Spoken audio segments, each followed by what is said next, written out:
have customers that come to us and say, we have charge-offs on my credit report.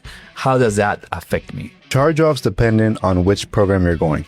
Okay, so FHA and VA, they technically do not require charge-off payments if you get an AUS approval. So our underwriting system that we run allows you to proceed with the loan if you have a charge-off, but you have to get the approved eligible, right? So if you get that, you don't have to pay off charge-off. But in most cases that I've ran, I have a sweet spot number that I use. That number is if I have a charge-off over $5,000, $6,000, I rarely get the approved eligible. Oh, really? So I've always had my client to call, settle the debt, and then we wait, update the credit, etc.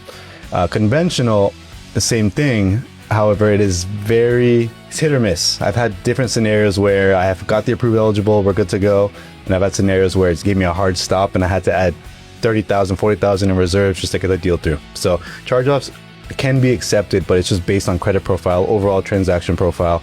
Obviously, the more you put down, the better your credit score. It's going to get approved. What if the charge-off is disputed? If it is disputed, you messed it up. Because if you had the chance to not pay it off on the charge-off, which is a guideline, but if you disputed it, now you have to pay it off. That's for sure. No, you messed it up. So don't dispute a charge-off because technically you're going to have to settle it at some point.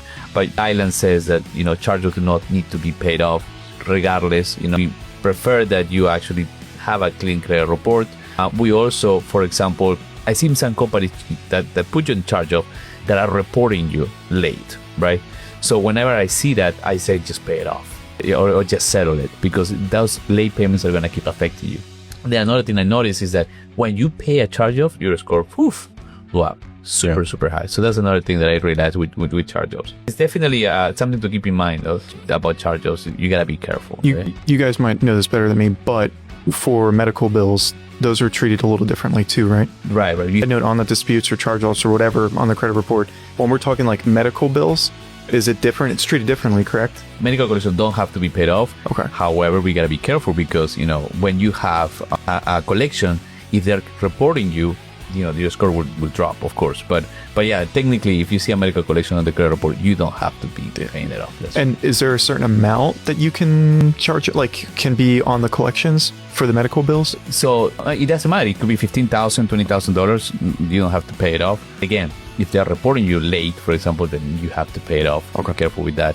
And if it is a non-medical collection, meaning any other type of collection, then there is a limit of $2,000. Okay. Yeah.